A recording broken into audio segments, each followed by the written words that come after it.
We've heard some wonderful presentations this morning, Creel, Mark and Helen, and you've heard themes such as data, social, innovation, digital, and so forth. And what I want to do in this presentation is start to unite those themes and focus on talent, you in this room. Now, I'm going to apologise from the outset because this presentation might be slightly controversial, and I'm going to be true to form of our brand. I'm going to be reasonably blunt, and so I'm hoping you respect that and don't walk out of the room halfway through. I've been asked today to talk about how to elevate the marketing profession. Now, as most of you know, it's a topic that I'm more than a little passionate about. After all, I've spent the past 10 years, now a group in the past 10 years, building a business around a single thing, what we call creative leadership talent. Who's got it? Who needs it? And how do you develop it? How do you find it? How do you measure it? And how do you get the most out of it? And when I say creative leadership talent, I don't simply mean creative directors and advertising agencies, because if we based our business on that, I would have had a mental breakdown quite some years ago. By creative leadership talent, I mean marketing professionals, advertising professionals, media professionals, all of them creative thinkers and creative doers, and all of them in the business of using creative thinking to create value, and you're going to hear me mention that quite a lot today. So naturally, I've got some strong views about the potential of creative leadership talent and about the potential of marketing, media, and advertising professionals.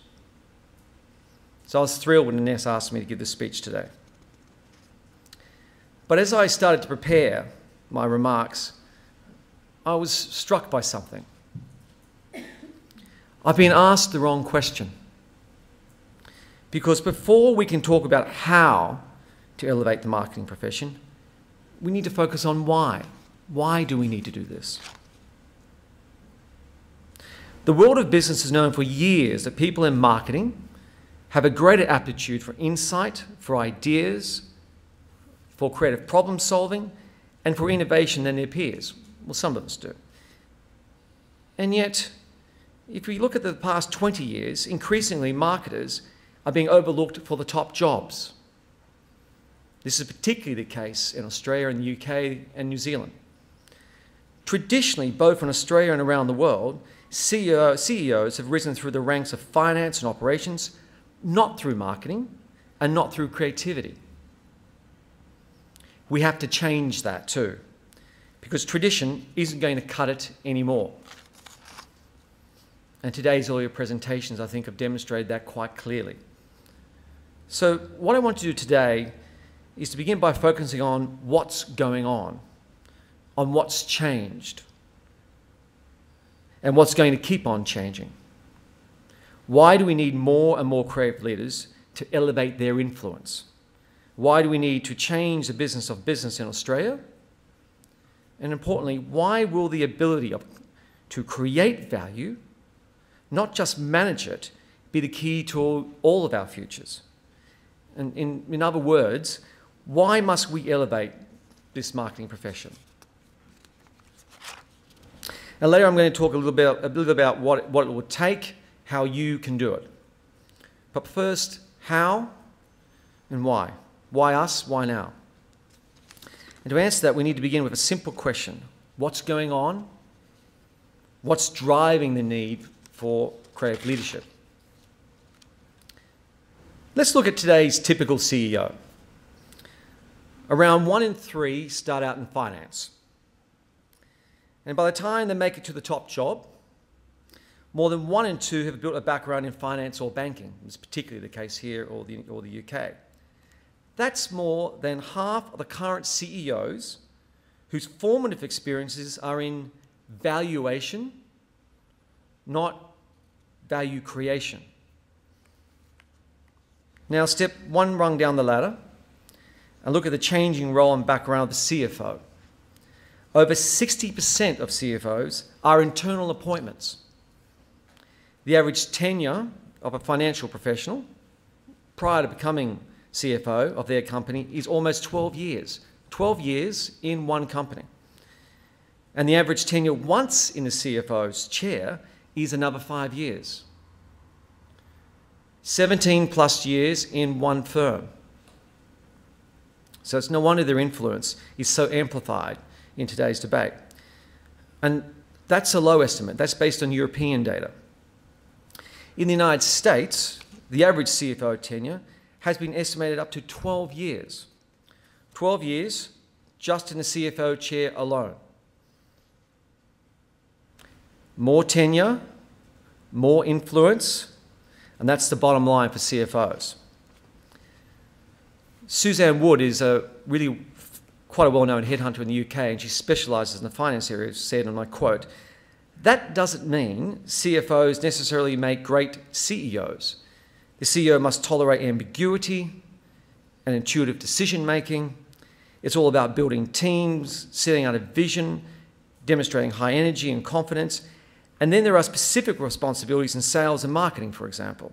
None of these things are core to the CFO, where a more structured approach to people management and less empathetic tendencies are actually an advantage." She's right, of course. So what about the people with a marketing background? This audience. What about more of our executive leaders starting a life as creative leaders? Well, by contrast with a time-serving CFO, the CMO typically lasts just 3 to 4 years. And if you start to average it out over a longer period, the CMO tenure has tended to be even lower, around 2 to 3 years.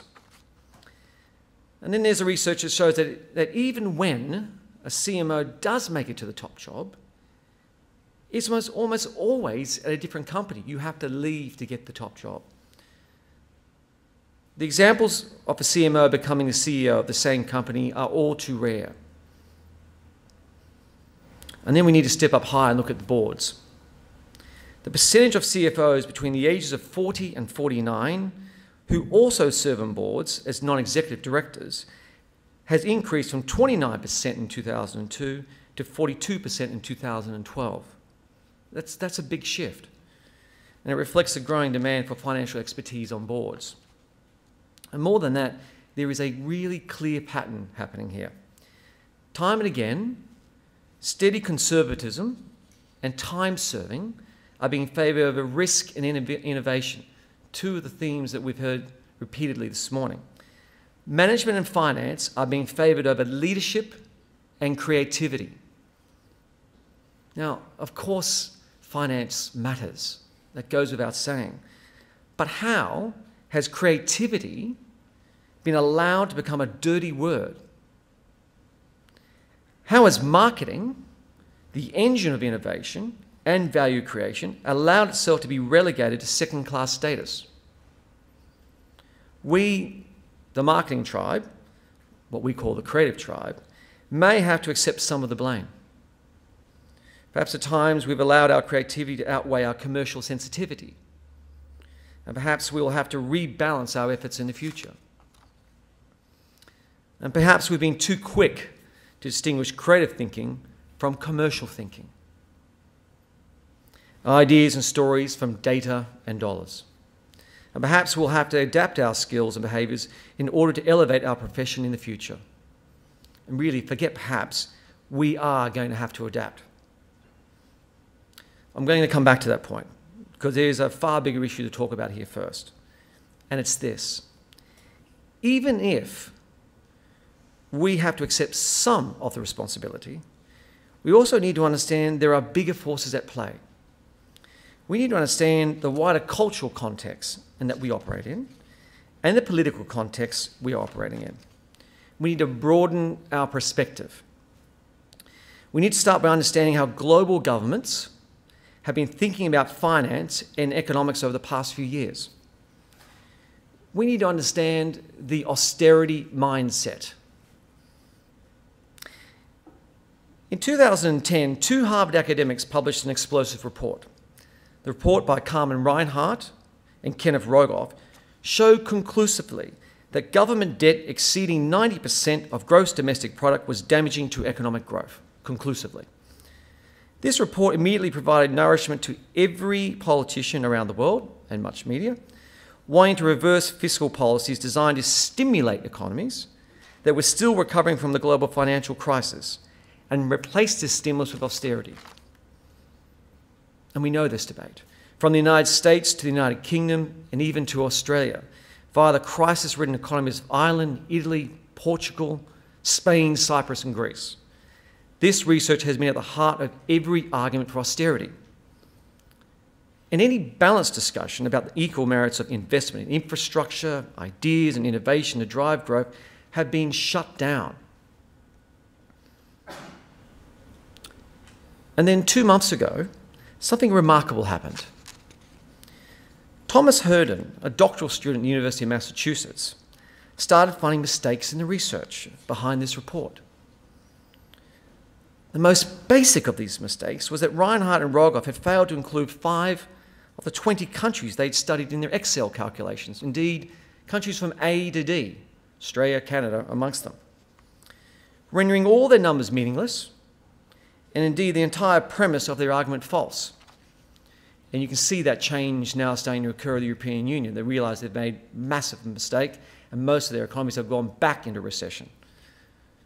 Mind you, this hasn't stopped the march of austerity in many corners. And there's a bigger point here, which is the austerity groupthink that's gripped the world and skewed our decision-making. And it's not just in politics, it's in business. Because what the austerity mindset says to people is incredibly seductive.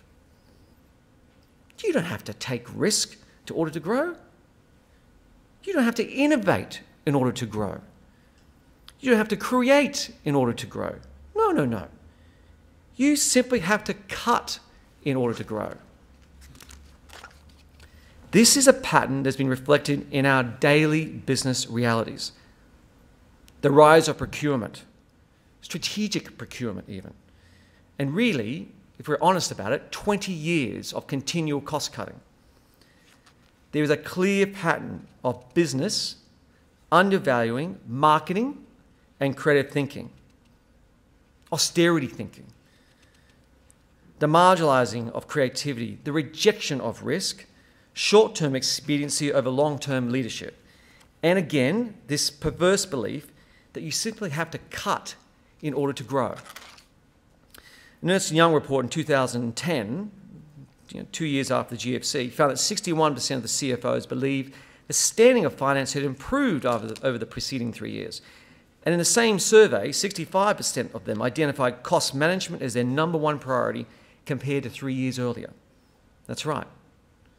At the same time, as the Obama stimulus package was rescuing the American car industry, and it was, the American manufacturing, American banks, and the American economy from potentially a decade of potential depression, and it has done that, CFOs were already confidently introducing the austerity mindset into boardrooms around the world. So no wonder the CFOs think they are still winning the argument today. But while this thought leadership has been destroying many of our traditional businesses, a different type of leader has been inventing and growing new ones, the entrepreneur, Creel.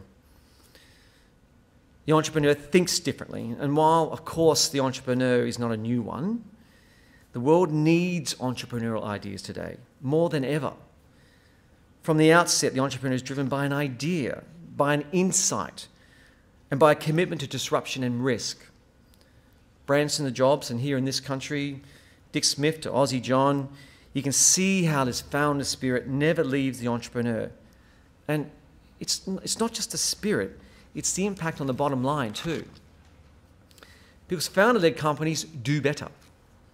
They do better because they are committed to innovation, to disruption, to customers, to listening, to learning, to improving, to investing, to taking risk.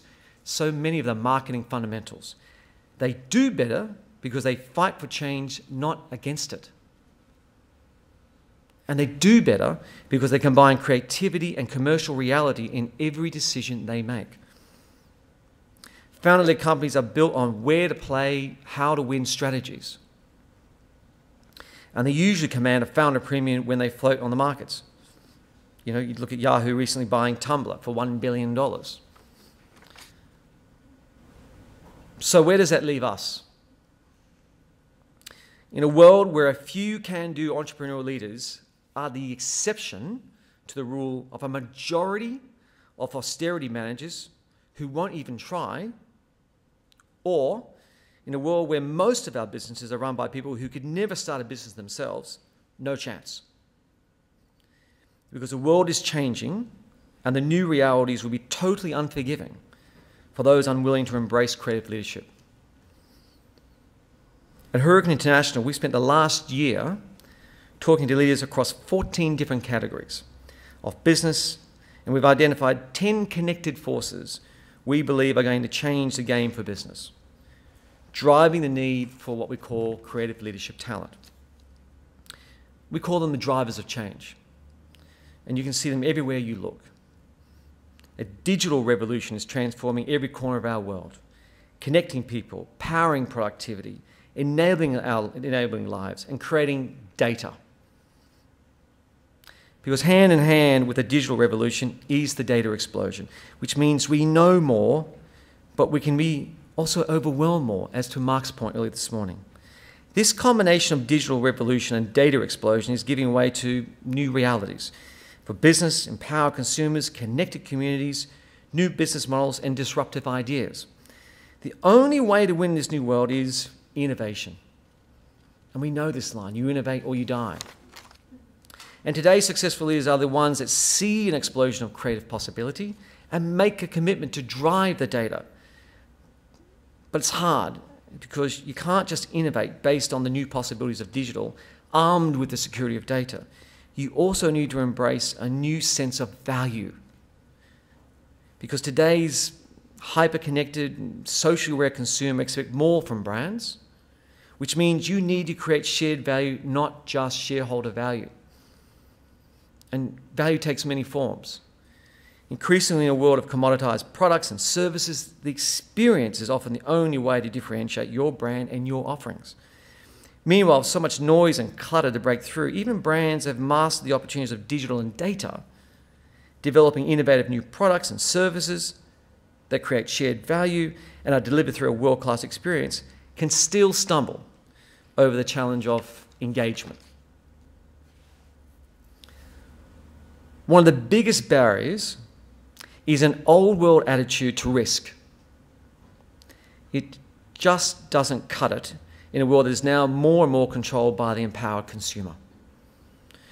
With social media and social connectivity flipping the balance of power and enabling your competitors to go from startup to major threat at lightning speed, which we've seen in our category, taking creative risk is now the safest and perhaps only option for business leaders in every sector at every level of their organisation. These are the drivers of creative leadership.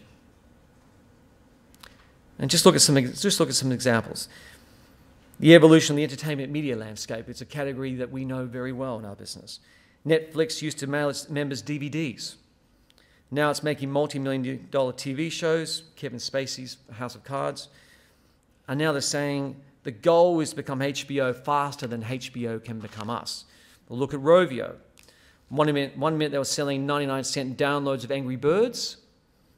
Now they're making a movie in a theme park. It's like another Disney just came out of the mobile app world. Or close to home to Telstra, one of our big partners. Once a state-owned, bureaucratic telecommunications company. Now they're hiring a dozen journalists to cover the NRL. 3 companies, DVD mail order business, an app developer, a former state-owned telco, all converging on the business of content creation. Change, disruption, it's everywhere you look, and a speed which we've never seen before. The business of business has been turned upside down by technology. Business can no longer afford to operate the way they did last year, and no business is immune from this. It's a case of be prepared or perish, which is why the smartest companies are looking for transformational change. And importantly, for the leaders who will drive that change. But we aren't the only people detecting change in the air. We've entered an era of unprecedented change, unprecedented risk, and unprecedented speed. And there are two competing leadership narratives at play. Two. One that says you need to manage change, manage for today, and reduce risk, remembering the austerity mindset. The other says you have to drive change, lead for tomorrow, and embrace risk. Our challenge for all of us in this room, in the marketing profession, in this creative tribe, is to make the case for driving change. And then having made the case, we need to be ready to step up and be the drivers of that change. This is our obligation, and we have to be brutally honest with ourselves about what it will take. Because, let's be blunt, we as a tribe have not fought hard enough to defend and grow the influence of our marketing profession. This industry, this tribe, has not stepped up and fought for our importance and our influence, our deserved influence on the business table. To use a Netflix analogy, we've let the finance guys learn how to be us quicker than we have learned to be them. We need to change that. And we need to build the hard science of commerce onto the art of creativity. And we need to be ready to be creative leaders. To understand what it will take, we need to look deeper. We need to look at what has driven the success of great creative leaders. The leaders who have founded truly innovative businesses, transforming their sectors and destroying tradition in the process. This is a topic that we at Hourigan International have been passionate about for the past decade.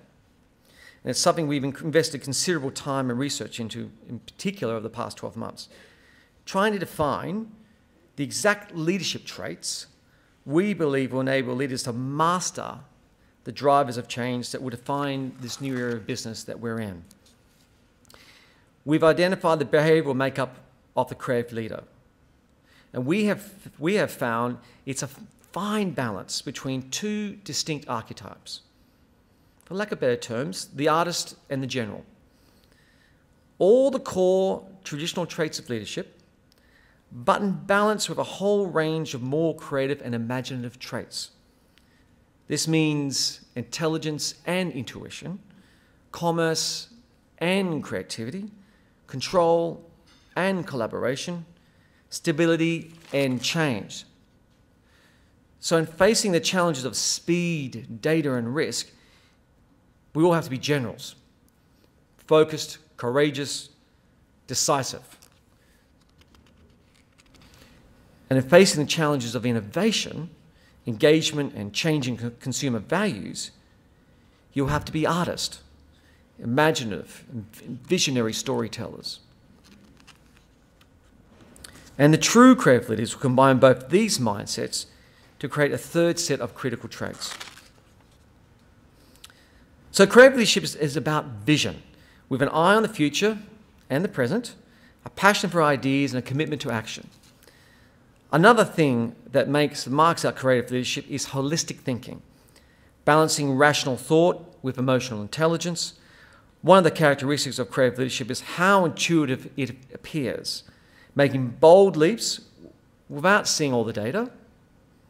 This intuition is critical to creative leadership's inventive ability to develop new solutions, methods, models, and ideas. Creative leadership brings imagination and courage to the process of invention, and is quick to turn invention into action, often making mistakes. So it's critical that creative leadership is agile, constantly challenging and improving its own ideas.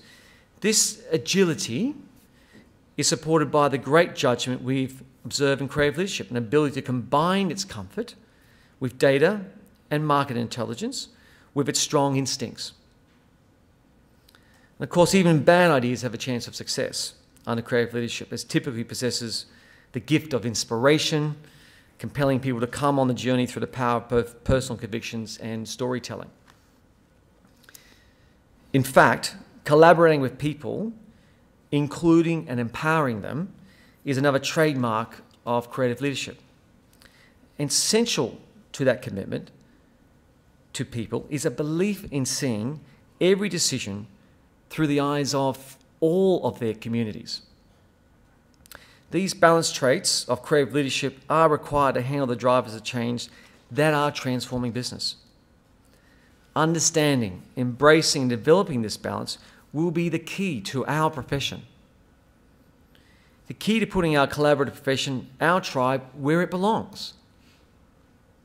Leading business, leading Australia into the future.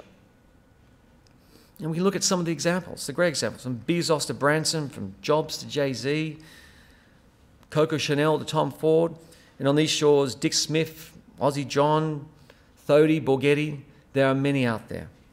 Time and again, we see the same things, creativity and balance with commercial reality, getting that harmony in play. I was asked today to talk about how to elevate the marketing profession. And I started by broadening the question to one of leadership, in particular to creative leadership. I talked about how I see the marketing tribe as an untapped and much needed source of creative leadership in our business landscape and, from our perspective, indeed in our country. I talked about the austerity mindset and the grip that it has on our culture. And I talked about the 10 drivers of change that require us to reject austerity and valuation and replace it with a full-blown commitment to creative leadership and value creation. Why? Because creative leadership understands these new realities that we are living in. And more than that, creative leadership inspires new realities. I hope that in sharing the work Hourigan International is doing on the traits of the creative leader, I've gone to some way to answering how each of you can become a creative leader. Because there's no easy answer, and we're all going to have to work hard. As individuals, we each have to address our creative leadership deficits. We have to be both artist and the general, and something more. We have to be honest with ourselves about whether we are striking the optimal balance of creative and commercial thinking. And as a group, we have to work hard to elevate each other, to promote the work and impact of our tribe, to make the case for creative leadership, and to deliver real change and impact, showing why we deserve a seat at the top table of leadership. So I hope I've addressed the question I was asked, but I hope I've also shown there's only part of a bigger issue, which is understanding why we need this profession to be elevated. Because the world has changed. And I think we are best equipped to deal with it. But we face a battle against a motivated opponent, seeking to harness the same change. And we must win for the sakes of the future, for business, for the economy, for Australia, and indeed for us, for you. So how do we win? By being both the artist in general and something more, by being creative leaders, and by understanding the work, the honesty, and the ambition that will be required. Thank you very much.